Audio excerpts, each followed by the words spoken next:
امام روح اللہ الموسوی الخمینی 1 فروری سن 1979 کو ٹھیک 9:33 پر تقریباً 15 سال کی جلا وطنی کے بعد ایران واپس تشریف لائے اور کچھ دیر کے بعد مہرآباد ایئرپورٹ پر اپنی قوم سے مخاطب ہوئے۔ ملت ایران کے جذبات اور ان کی محبت میرے کاندھوں پر عظیم ذمہ داری عائد کرتی ہے۔ اپنے عوام کی اتنی محبت کا میرے پاس کوئی جواب نہیں۔ امام خمینی واپسی کے پہلے ہی دن دوسری مرتبہ قوم سے مخاطب ہوئے اور مزار شہداء یعنی بہشت زہرا میں اپنی قوم جو امام کی زیارت کے لیے وہاں جمع تھی سے یوں مخاطب ہوئے۔ میں حکومت تشکیل دوں گا، میں موجودہ فاسد حکومت کو ختم کرنے آیا ہوں، میں حکومت تشکیل دوں گا، میں اس ملت کی مدد سے حکومت تشکیل دوں گا کیونکہ قوم نے مجھے مینڈیٹ دیا ہے، لہٰذا مجھے حکومت بنانے کا مکمل حق حاصل ہے۔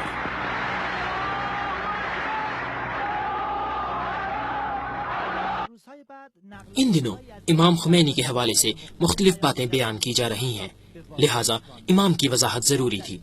امام خمینی نے واضح کر دیا کہ میرا کوئی ترجمان نہیں ہے اور میں اپنا موقف خود بیان کروں گا۔ امام خمینی کی یہ پالیسی آخری دن تک جاری و ساری رہی، جس کی وجہ سے ان کی باتوں کو غلط رنگ دینا ممکن نہیں تھا اور موقع پرست لوگ مایوس ہو گئے۔ 11 فروری سن 1979 آن پہنچا ہے۔ انقلابی حادثات تیزی کے ساتھ رونما ہو رہے ہیں۔ تہران کے مارشل لا ایڈمنسٹریٹر نے ایک تازہ ترین فرمان میں 4 بجے شام سے مکمل کرفیو کا اعلان کر دیا تھا۔ ہر طرف وحشت اور دہشت کا عالم تھا۔ نہ صرف تہران بلکہ پورے ملک میں عوام الناس کے ساتھ ساتھ انقلابی لوگ بھی مضطرب تھے۔ فوجی بغاوت اور عوامی قتل عام کی افواہیں ہر طرف گردش کر رہی تھیں۔ انقلابی لیڈروں کے قتل کا ارادہ بھی حکومتی عزائم میں شامل تھا۔ امام خمینی نے قوم کے نام اپنے فوری پیغام میں کرفیو اور تمام فوجی احکامات کو کالعدم قرار دیتے ہوئے فرمایا کہ یہ سب بہت بڑی سازش ہے، لہٰذا پوری قوم سڑکوں پر نکل آئے اور گھروں میں رہنا جائز نہیں۔ بعض اہم شخصیات من جملہ مہدی بازرگان اور آیت اللہ طالقانی عظیم قتل عام کے خدشات کی وجہ سے سخت پریشان ہیں، لہٰذا ان کی کوشش تھی کہ امام خمینی کو اس حکم پر نظر ثانی کرنے پر آمادہ کریں۔ لیکن انقلاب کی کامیابی کے بعد آیت اللہ طالقانی کے حوالے سے یہ بات مشہور ہے کہ امام خمینی نے ٹیلی فون کے ذریعے آیت اللہ طالقانی کو بتایا کہ 11 فروری کی شام کو جو حکم دیا گیا تھا اس کی بنیاد کیا تھی اور عوام کو سڑکوں پر کیوں بلایا تھا۔ آیت اللہ طالقانی نے مانوی اور روحانی حکمت سے لبریز امام کا جواب سنا اور چپ چاپ فون رکھ دیا۔ آخر امام خمینی نے اس دن آیت اللہ طالقانی سے ایسا کیا فرمایا کہ آیت اللہ طالقانی جیسی بزرگ شخصیت کے اشک جاری ہو گئے۔ جو کچھ فرمایا، بہرحال امام خمینی کے عظیم فرمان کی وجہ سے پوری ملت ایران مشتعل ہو گئی اور بالآخر 2500 سالہ طاغوتی شہنشاہیت کا خاتمہ ہو گیا۔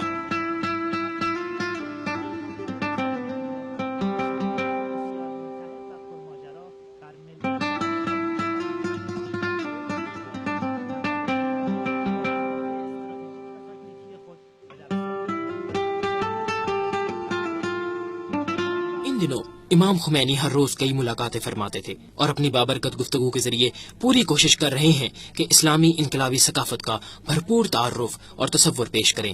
ان دنوں امام کی اکثر گفتگو کا محور عدل اور کمزور لوگوں کی خبر گیری ہے۔ امام خمینی قم جانا چاہتے ہیں، قم المقدس کے عوام استقبال کے لیے بے چین ہیں۔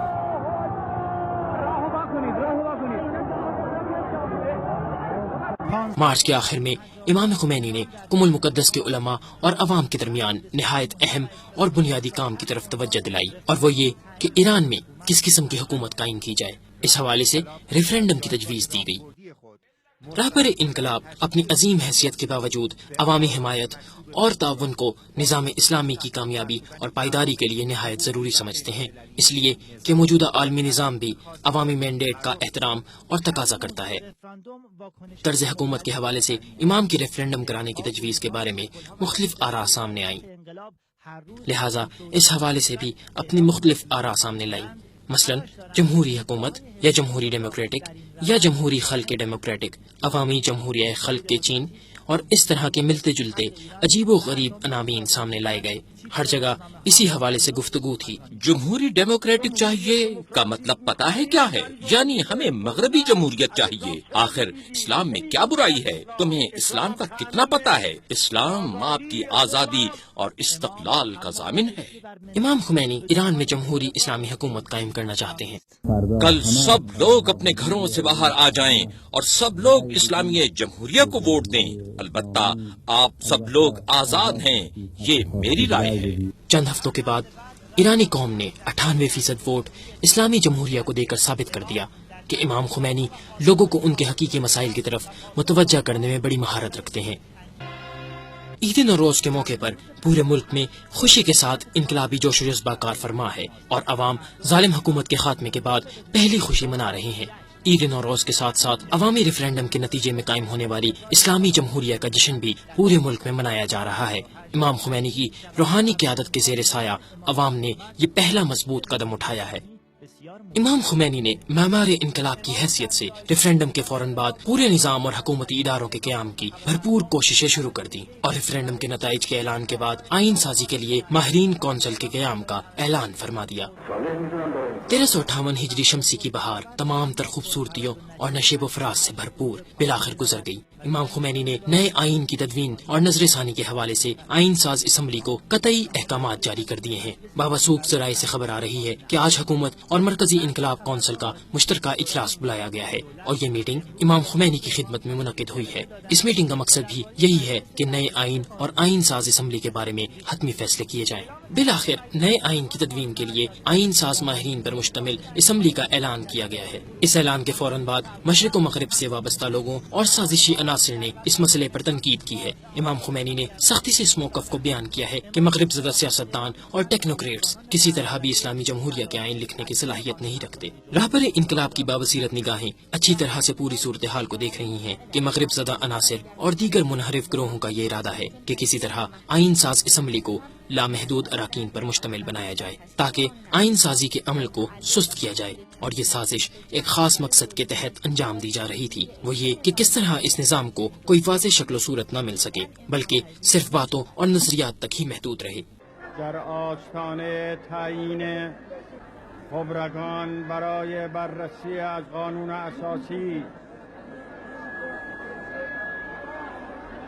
در آستانه تعیین سرنوشت ملت ما و سرنوشت اسلام، در آستانه سرنوشت استقلال ایران توطئه‌هایی را در کار می‌بینم۔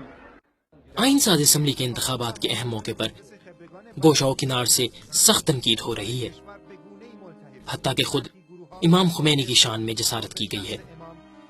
عوام اس مسئلے پر سخت غصے میں ہیں۔ امام خمینی اس پوری صورتحال پر گہری نظر رکھے ہوئے ہیں اور ان تمام مسائل کے اغراض و مقاصد کو سمجھنے کے ساتھ ساتھ برملا بھی کر رہے ہیں۔ در این موقع نباید از خونسردی خودتون اس حساس موقع پر ملت اسلامی کو مکمل صبر و حوصلے کا مظاہرہ کرنا ہوگا۔ تحمل کریں، ان شیطان صفت انسانوں کے پروپیگنڈے کو ہرگز اہمیت نہ دیں۔ انشاءاللہ مناسب موقع پر خود ملت اسلامی ان سازشی عناصر کے مستقبل کے بارے میں فیصلہ کر دے گی۔ بالآخر آئین ساز اسمبلی کے انتخابات بخیر و خوبی انجام پا گئے اور آئین ساز اسمبلی کا اجلاس منعقد ہوا۔ مملکت اسلامی کا اہم ترین مرحلہ طے ہو گیا ہے۔ آج 1358 ہجری شمسی کو آئین ساز اسمبلی کا پہلا اجلاس امام خمینی کے بیان کے ساتھ شروع ہوا ہے۔ آہستہ آہستہ نئے آئین کی تدوین جاری ہے اور کسی حد تک امام خمینی اس حوالے سے مطمئن ہے۔ حکومت نے تازہ تدوین شدہ آئین کو بحث مباحثے کے لیے رائے عامہ کے سامنے رکھا ہے تاکہ اگر کہیں پر کوئی کمزوری موجود ہو تو اسے دور کیا جائے۔ کئی منحرف پارٹیوں اور شخصیات نے واویلا شروع کر دیا ہے اور آئین کے کئی اہم آرٹیکلز اور خصوصاً ولایت فقی کے حوالے سے کافی شور مچایا ہے۔ ولایت فقی والی شک ہی دراصل امام خمینی کے ماننے والوں اور مغرب زدہ روشن خیالوں کے درمیان معیار انقلاب ہے۔ ہم نے جو کچھ بھی اسلام کے حوالے سے موجودہ نئے آئین میں شامل کیا ہے یا آئندہ بھی ممکن ہے ضرورت کے وقت شامل کریں گے، وہی چیز ہے کہ جو ہر اسلامی نظریاتی مملکت شامل کرنے پر مجبور ہے۔ عبوری حکومت میں شامل کئی لوگ بھی چونکہ لبرل سوچ کے حامل ہیں، لہٰذا وہ بھی ولایت فقیہ کی مخالفت کر رہے ہیں۔ ان کی پوری کوشش ہے کہ یہ شک شامل نہ ہونے پائے۔ اس حوالے سے باوثوق ذرائع سے پتہ چلتا ہے کہ وزیر اعظم مہدی بازرگان اور کچھ وزراء آج امام خمینی سے ملاقات کرنے گئے ہیں تاکہ ان سے آئین ساز اسمبلی کو ختم کرنے کا کہیں۔ امام خمینی نے بعد کے ایام میں اس ملاقات کے بارے میں واضح طور پر انکشاف کیا کہ میں نے ان سے کہا کہ تمہاری کیا حیثیت ہے کہ تم لوگ آئین ساز اسمبلی کو تحلیل کرنا چاہتے ہو، جاؤ اور صرف اپنا کام کرو۔ جن لوگوں کو اسلام کے بارے میں کچھ بھی پتہ نہیں ہے، وہ لوگ سمجھ رہے ہیں کہ اگر ولایت فقیہ والی شک آئین میں شامل ہو گئی تو ڈکٹیٹرشپ کی بنیاد پڑ جائے گی، جبکہ حق یہ ہے کہ یہ ولایت فقیہ ہے جو آمریت کا راستہ روکتی ہے۔ ولایت فقیہ اس قدر ترقی یافتہ نظریہ اور سوچ ہے کہ کسی بھی موجودہ سوچ اور نظریے میں اتنی ترقی اور روشنی موجود نہیں ہے۔ شما ملاحظه میکنید معلوم نیست مثل اونجا